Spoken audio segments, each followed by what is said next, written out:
So freedom is something that's on all our minds a lot lately, like freedom of speech, freedom of different stuff, and it's a word that gets thrown about a lot. So I think it can lose its meaning if we don't really look at what does freedom mean, what should be restricted about speech, about anything. So I thought I'd share these really good quotes from some Christian thinkers that thought very deeply on this. First, from the German, they're all going to be actually from German Christians, but from the German philosopher Joseph Pieper.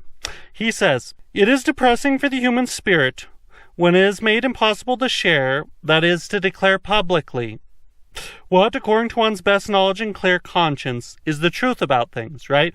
So part of freedom, or else we won't be fully human if we can't publicly declare what we know to be truth. Okay, so everybody has their own truth. We need to be able to declare it. But just our own truth isn't enough. Pope Benedict XVI, Joseph Ratzinger, is my next quote, and he says, "Freedom is indispensably related to truth, which is the real home of man. Accordingly, man is free only when he is at home, that is, when he is dwelling in truth."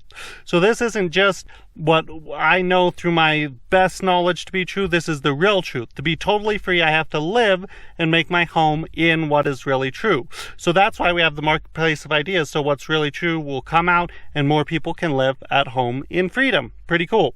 But then back to Joseph Pieper. He says, this is the real crux of freedom.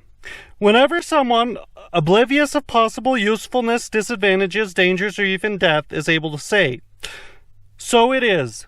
This is the truth,' then we witness in an eminent degree human freedom in action," right? The most free thing we can do is, without worrying about any bad things or good things that'll happen to us, when we just declare this is true. That's when we're most free, right?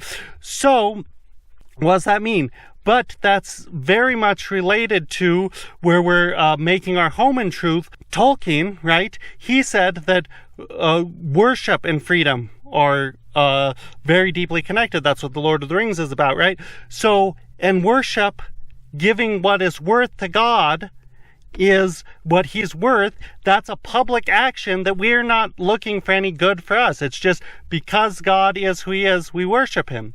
So that's why true worship, the public declaration of what is true, that's the fullness of freedom. And that's why freedom of worship is so important. It's not a separate thing from freedom of speech, right? So I think this is just some really powerful things to think on in regards to freedom and what we need to be truly free.